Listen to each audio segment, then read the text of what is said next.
Ayan, magandang araw sa inyong lahat. Bago natin simulan ang ating aralin, nais ko kayong tanungin muna, okay, patungkol sa isang napakahalagang katanungan tungkol sa mga dayuhan, no, na sumakop sa ating bansa. Okay, at ito ay may kinalaman sa ating wika. Narito ang tanong, paano kaya naapektuhan ng mga dayuhan ang ating wika?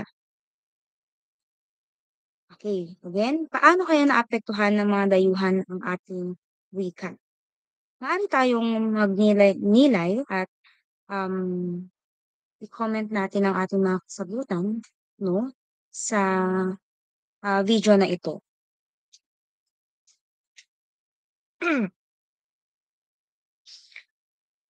Ayan, so, ang kasaysayan ng wika sa Pilipinas ay tila isang salamin ng ating karanasan bilang isang bansang sinakop, lumaban at naghangad ng kalayaan.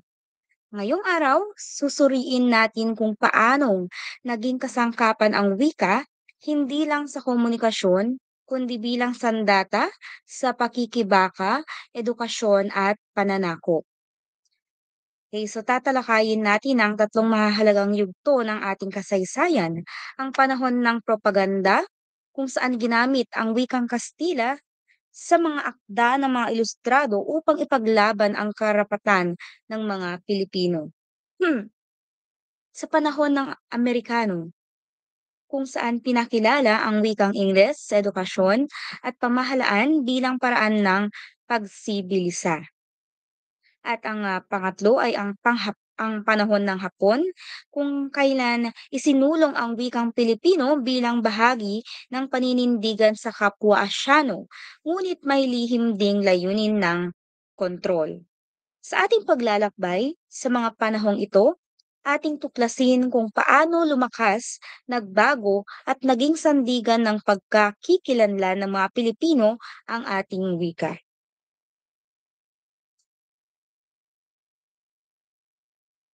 Narito ang ating mga layunin. Matutukoy ang mahalagang kaganapan sa panahon ng tatlong ng propaganda ng Amerikano at Hapon. Okay, nakapagbabahagi ng opinyon patungkol sa kung ano ang magandang naidulot sa panahon ng propaganda Amerikano at Hapon sa Pilipinas. Pangatlo, napahahalagahan ng kaganapan sa panahon ng propaganda Amerikano at Hapon sa pamamagitan ng pagbabahagi ng kanilang realisasyon sa paksa. Ikaapat, nakapagpapahayag ng sariling pananaw o damdamin hinggil sa kahalagahan ng pagiging makabayan, may disiplina at may malinaw na direksyon sa buhay bilang isang mag-aaral. At huli, naipamamalas ang pag-unawa sa pamamagitan ng pagsagot sa pagsusulit at pagsulat ng haiku sa wikang Tagalog. Umpisahan muna natin sa kilosang propaganda o sa panahon ng propaganda.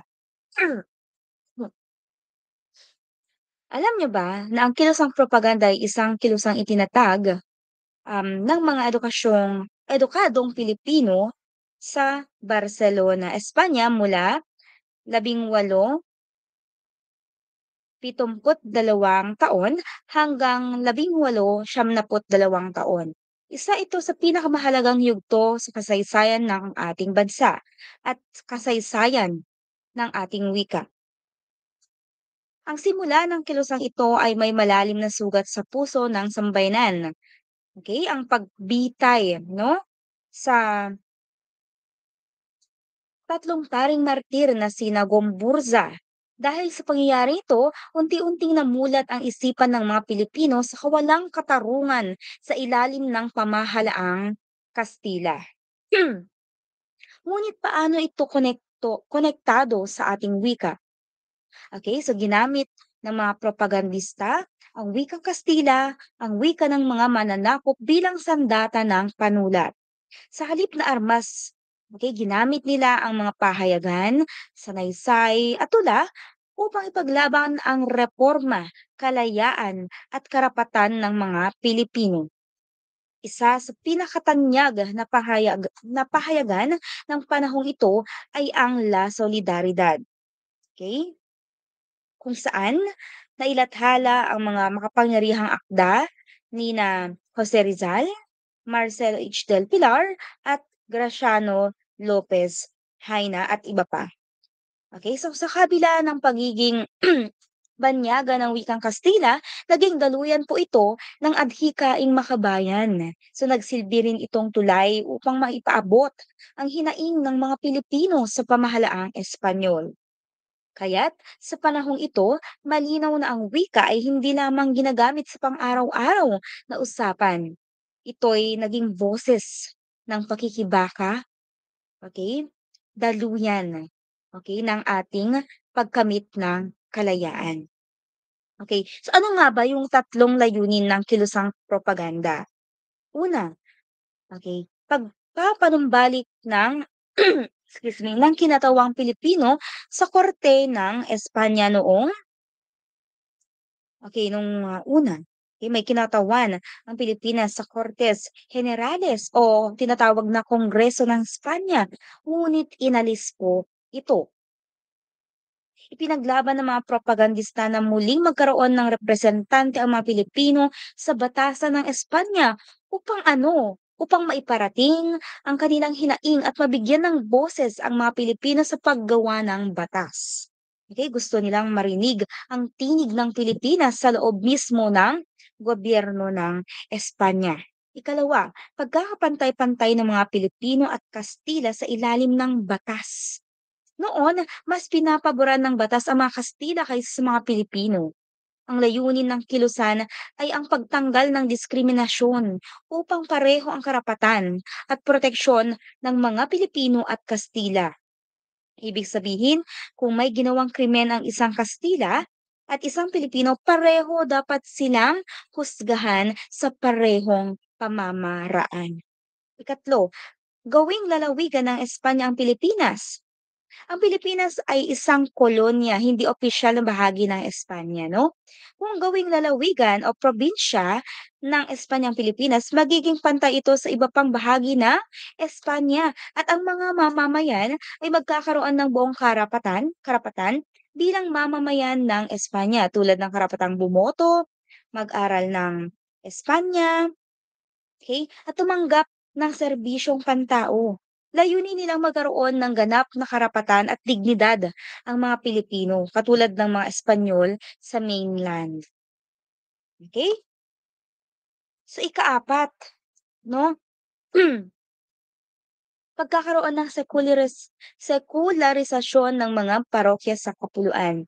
Ang sekularisasyon ay tumutukoy sa paglilipat ng pamamahala ng mga parokya, mga simbahan sa bayan mula sa mga praile, mga paring Kastila, no, mula sa mga orden gaya ng Franciscano, Dominicano, Agustino at iba pa, patungo sa mga paring sekular o mga Pilipino. Okay, ang mga paring Pilipino noon ay hindi pinapayagang mamuno sa parokya. Bakit? Kahit na sila ay may sapat na kaalaman at kakayahan. Ipinaglaban ng kilusan po ang karapatan ng mga paring Pilipino na maglingkod sa kanilang sariling bayan. Ito rin ay bahagi ng pakikibaka laban sa diskriminasyon sa loob ng simbahan. At pagnanais po na magkaroon ng sariling pamumuno ang mga Pilipino sa larangan ng relihiyon. Okay. At ang panghuli, pagkakaroon ng kalayaan sa pamamahayag, pananalita, pagpupulong at pagpapahayag ng hinaing. Noon plus mahigpit ang sensura. Okay? Ayan. Bawal, okay.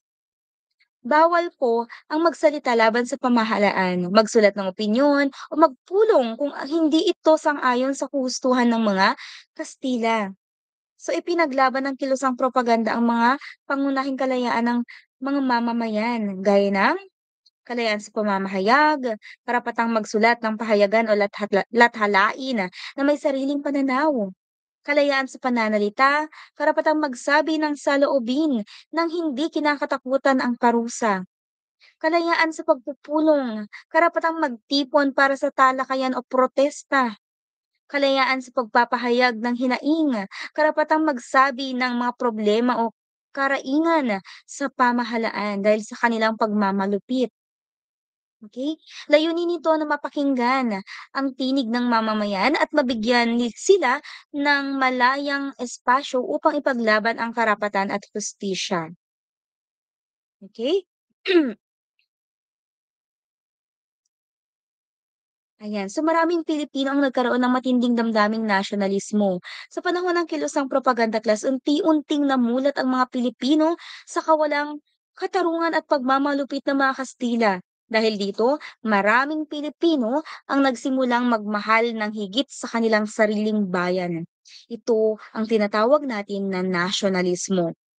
Nabuo ang matinding damdaming makabayan dahil sa mga pagbitay sa gumburza na nagpakita ng kawalang hustisya, pagtatakwil sa karapatan ng mga Pilipino bilang mamamayan, diskriminasyon sa lahi at relihiyon. Dahil dito, naging mas handang ipaglaban ng mga Pilipino ang kanilang karapatan, dignidad at kalayaan.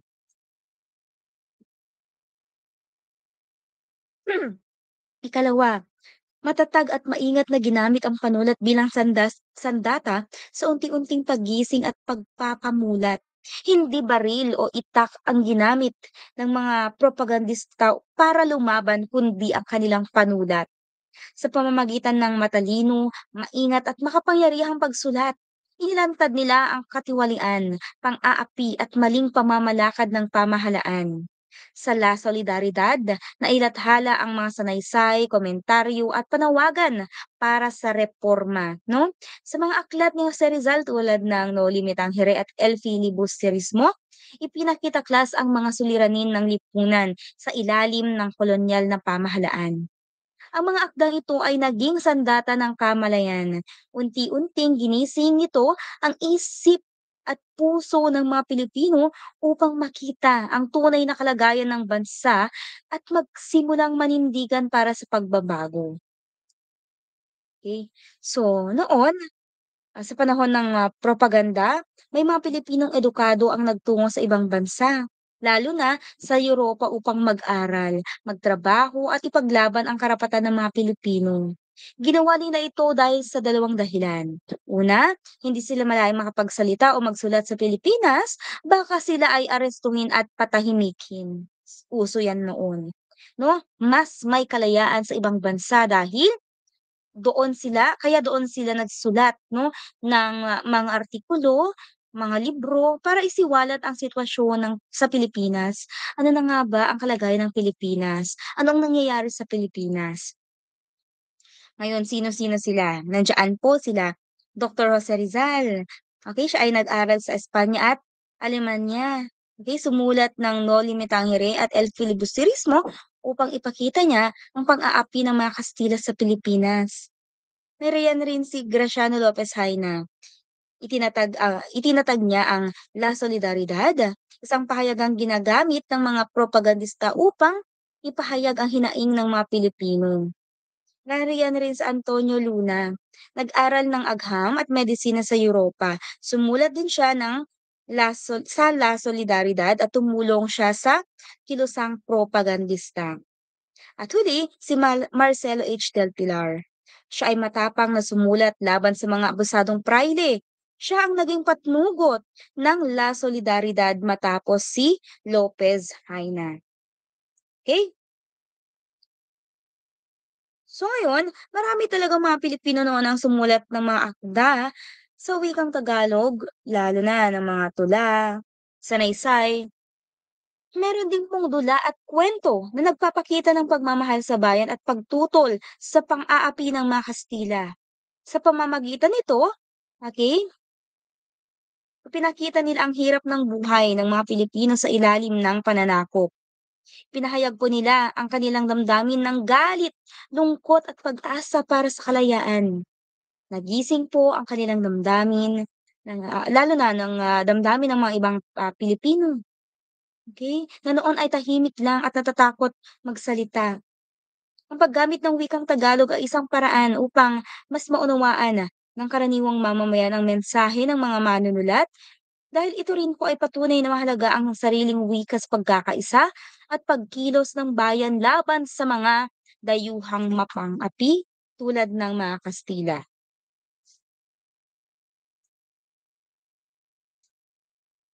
Okay, so naging tahanan din po ito ng babasahing propaganda ng mga Pilipino.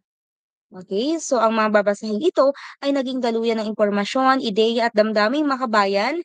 So ginamit po dito or ginamit po ito upang gisingin ang isipan ng mga Pilipino sa mga isyung panlipunan at politikal.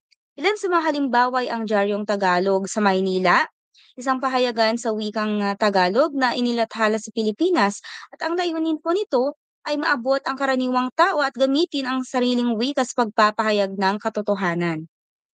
Okay, so dito po unang nailathala ang mga artikulo ni Gatthon Rizal gaya ng Amor Patrio or ang tinatawag natin na pag-ibig sa bayan.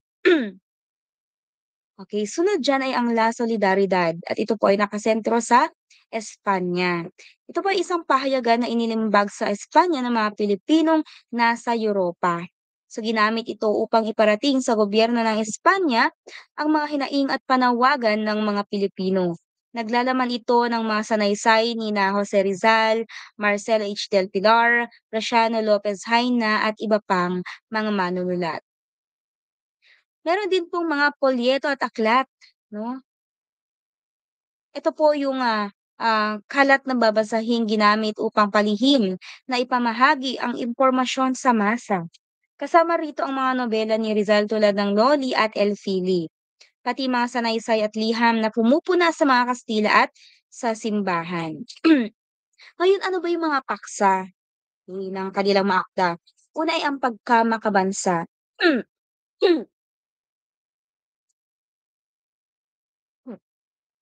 Okay, pagkamakabansa, okay.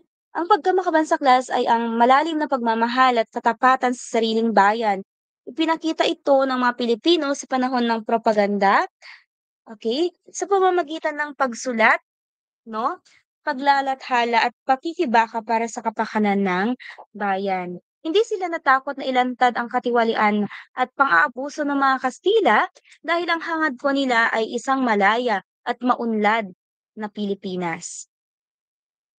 Pangalawa, pagpapahalaga sa kalayaan. Ang mga propagandista kasi class ay naniniwala na ang bawat tao at bawat bayan ay may karapatang maging malaya.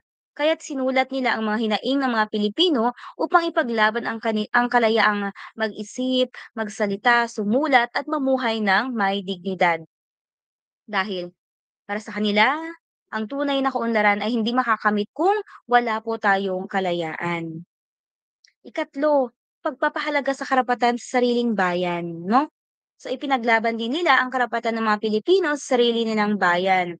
Anong karapatan po 'yan, ma'am? Karapatang mamuno, magsimba, mag-aral at magpahayag. Hindi nila tinanggap ang diskriminasyon at pang-aalipusta na naranasan ng mga Pilipino sa sariling lupa dahil ibig po nilang ipakita na ang Pilipinas ay may kakayahan at karapatang mamuhay ng hindi kinokontrol ng mga dayuhan. Okay? Ayan, so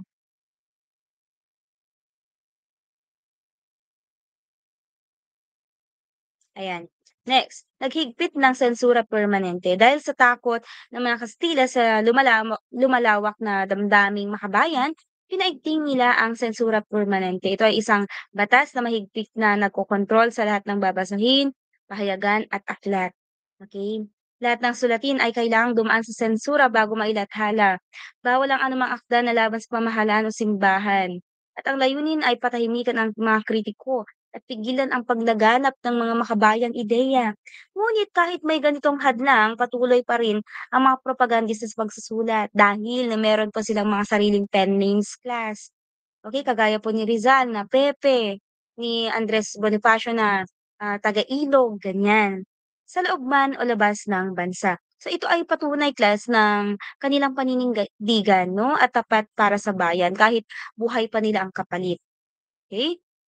So, gaya ng sinabi ko kanina, ang tatlong paring, um, binitay 'no, ay sina Mariano Gomez, Jose Burgos at Jacinto Zamora. Okey, so sila po ay binitay noong Pebrero, 17, okey, 18, 72 taon sa pamamagitan po ng garote. Ito ay isang uri ng pagbitay sa pamamagitan ng pagsakal gamit ang bakal na pamigil sa leeg. So yan po ay garote 'no. Sila ay pinaratangang namuno sa pag-aalsa ng mga sundalong Pilipino sa Cavite na kilala bilang Cavite Mutiny. Ang totoo class, wala silang kinalaman sa pag-aalsa. Ngunit dahil sila ay aktibong nagtatanggol sa karapatan ng Pilipinong pari, itinuring sila ng mga Kastila bilang banta sa kanilang kapangyarihan. Tignan niyo napakaano, ganid talaga ng kapangyarihan ang mga Kastila noon. So bintang na paglabag pa at pamumuno sa mga propagandista. So sinasabing sila raw ay lumabag sa batas at namumuno sa kilusang lumalaban sa pamahalaan. Kahit wala naman talagang sapat na ebidensya, pinakita nito kung paano ginamit ng mga Kastila ang batas para patahimikin ang mga Pilipinong matapang at makabayan. 'Di ba? So, napakatindi noon. At nung una, karamihan sa mga panitikan sa Pilipinas ay panrelihiyon tulad sa Diyos, dasal, at aral ng simbahan. Ito po ay nagbunga ng matinding impluwensya sa mga Kastilang praile na kontrolado ang edukasyon at panulat po noon. Okay? So,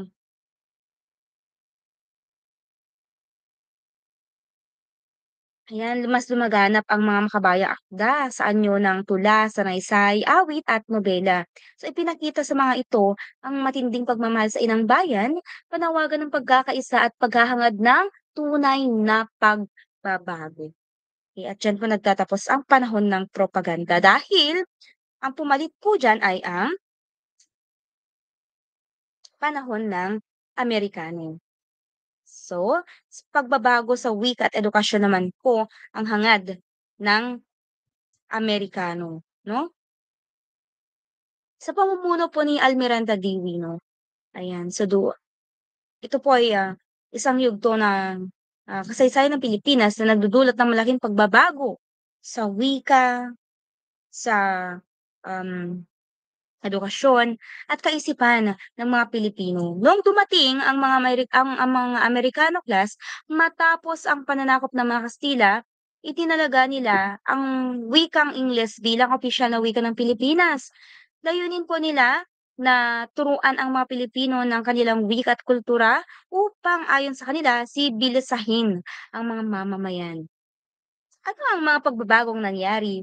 So, Ingles po ang, ayan, nagtayo sila ng mga pampublikong paaralan at ipinadala ang mga Thomasites, unti-unting naisantabi ang paggamit ng wikang Filipino at Ingles ang ginamit bilang wikang pangtalastasan o wika ng diskurso, 'no?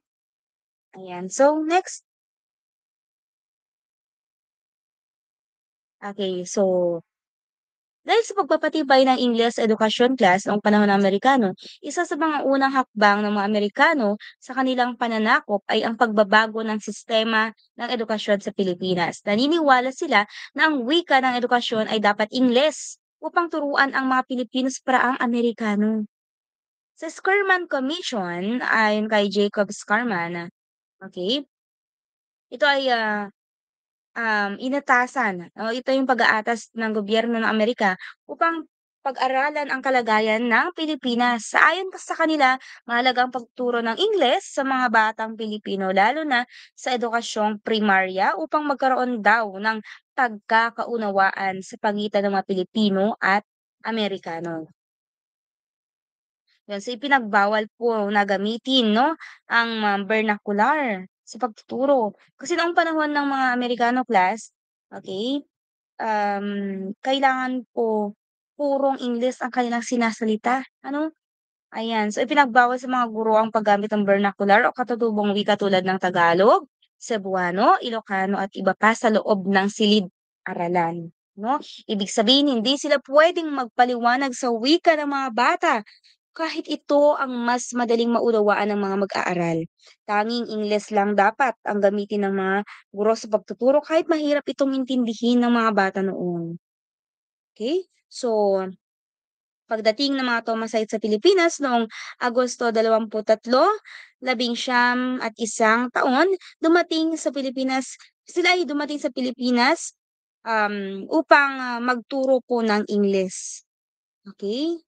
Ayan, so humigit kumulang 600 po na Thomasites Sila po yung mga guro mula sa Amerika na ipinadala upang, sabi ko kanina, magturo ng Ingles at itaguyod po ang bagong sistema ng edukasyon sa ilalim ng pamahalaang Amerikano. Sila ay dumating sakay ng barkong SS Thomas, kaya po sila ay tinawag na Thomasites, 'no? Layunin po ng mga Thomasites na ito na ituro ang wikang Ingles sa mga Pilipino. Magtatag sila ng mga pampublikang paaralan sa iba't ibang bahagi ng bansa at kailangan, sabi nila, itanim sa isipan ng mga mag-aaral ang mga ideya, kultura at pamumuhay ng mga Amerikano. So, hindi na tayo Pilipino noon. Ang gusto nila, gawin po tayong mga Amerikano, 'no? Dahil pati kultura nila kailangan meron na din sa atin. Okay, so may mga dahilan din po sa paggamit ng Ingles sa pagtuturo sa pambayang paaralan. Ito is yung sa POV naman po ng mga Amerikano. So una, iwas sa kalituhan sa maraming wika, 'no? Mahirap para sa mga mag-aaral, sabi nila, na makipag-ugnayan sa ibang bahagi ng bansa dahil iba-iba ang wikang ginagamit sa bawat rehiyon. Kaya't pinili ang Ingles bilang iisang wikang panturo upang mas madali ang pagkakaunawaan sa buong kapuluan. Okay, dahil sabi nila, ayan, Ingles ang daan sa pambansang pagkakaisa at ito yung pangalawa nilang dahilan. Ang paggamit ng iba't ibang vernacular class, katutubong wika po natin yon, sa bawat rehiyon ay nagpapalalim sa regionalismo o pagkakahiwalay batay sa rehiyon at yun ang sinabi po nilang parang pangkontra sa atin. So dapat kaya naman Ingles ang nakitang wika, no?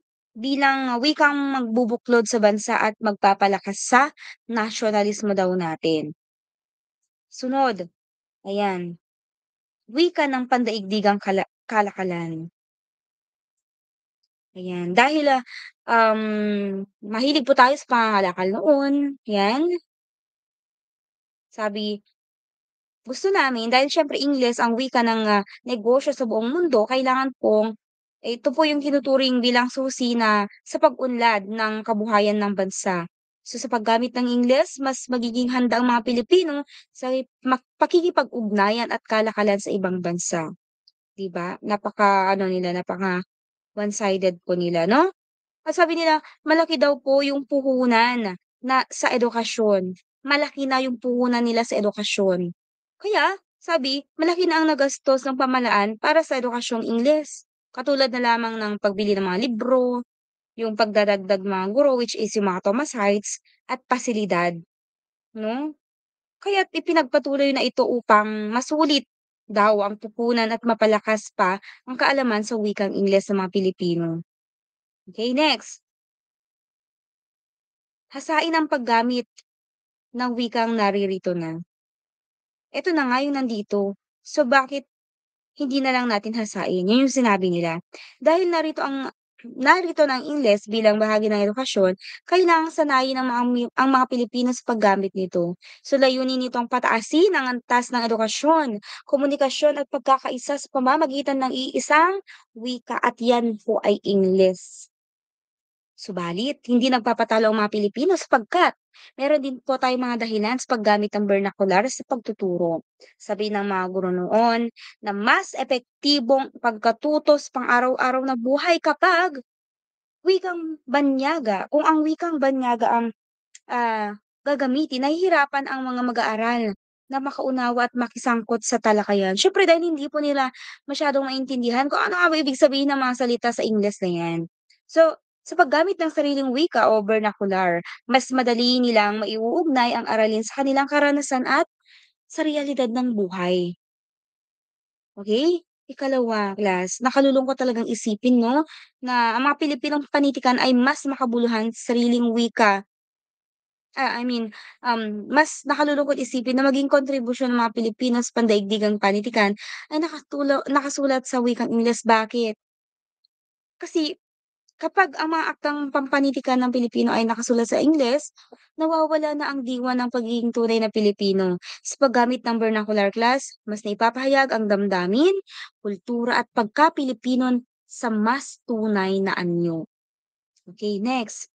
Hindi praktikal ang sobrang paggastos sa Ingles, hindi yun rason malaki ang ginagastos ng pamahalaan para lamang sa pagpapalaganap ng Ingles, mga libro, guro, pagsasanay at kagamitan. Ngunit alam din ng mga maraming Pilipino na hindi ito palaging epektibo sa lahat ng mga mag-aaral, lalo na sa mga nasa malalayong lugar, 'di ba? Para lang kasi ito sa mga taong kayang mag-aral, okey? Next, mas kaunting kagamitan ang kailangan sa vernacular class. Ang vernacular kasi ay hindi nangangailangan ng mamahaling materyales upang gamitin sa pagtuturo. Ang mahalaga ay ito'y palaganapin at pasiglahin dahil natural na itong ginagamit ng mga bata sa kanilang tahanan at komunidad. Okay? Ayan, at sa huli, mas epektibo sa primary ang edukasyon. Bakit? Sa murang edad, mas natututo po ang mga bata sa gamit ang wikang pamilyar sa kanila.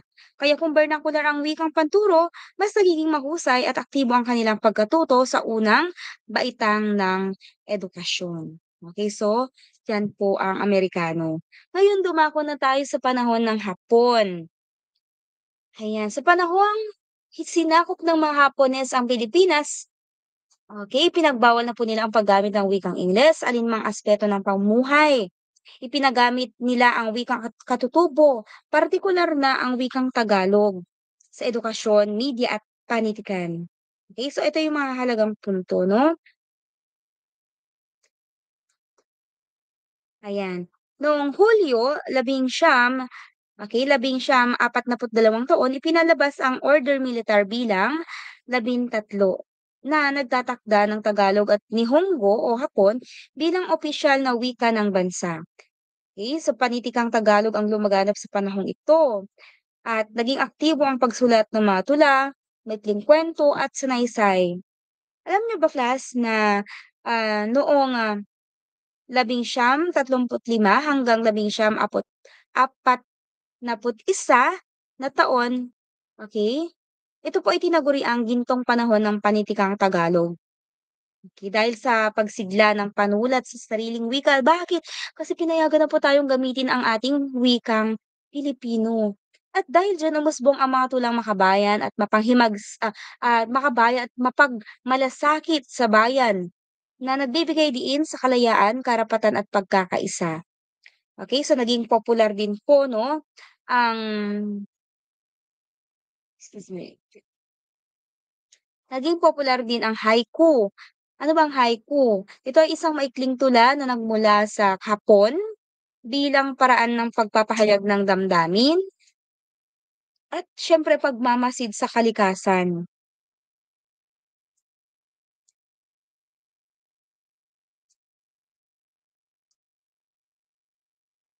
Okey,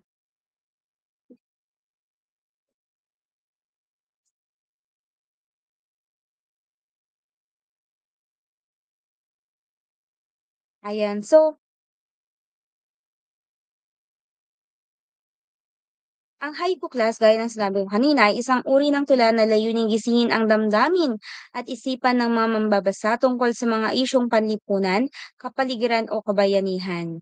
At ang karaniwang paksa ay patungkol sa kalikasan gagaya ng polusyon, pagkakalbo ng kagubatan at iba pa. Sa lipunan, kagaya ng kahirapan at diskriminasyon, at lalong-lalo sa pagkamakabayan at tungkol sa kalayaan.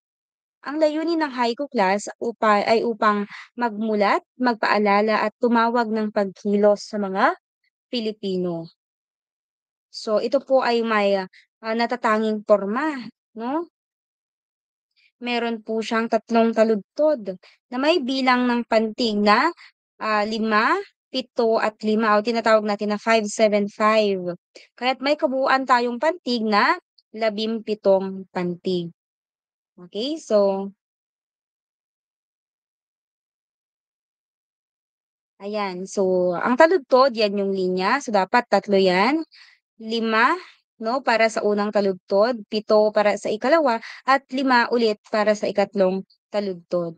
So ito ay gaya ng sinabi ko kanina, karaniwang tumatalakay sa kalikasan, panahon o damdamin o karanasan ng manunulat.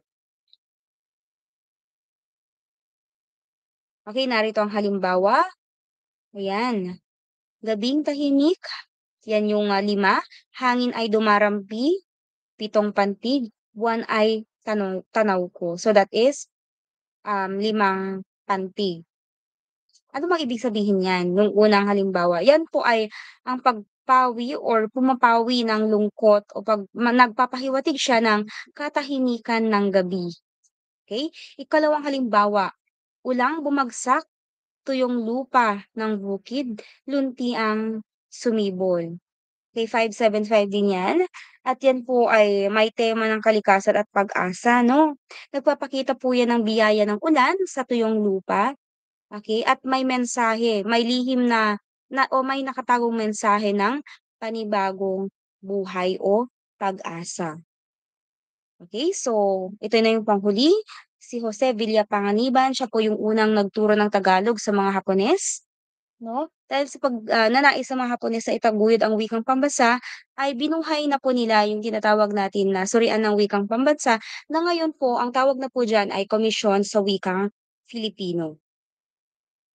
Okay, at diyan po nagtatapos ang ating talakayan para sa ating ikapitong linggo ng pag-aaral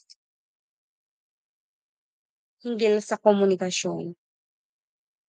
Okay, so asahan po ninyo ang, inyong pagsusulit. At yun na lang po ay sasabihin ko sa ating group chat.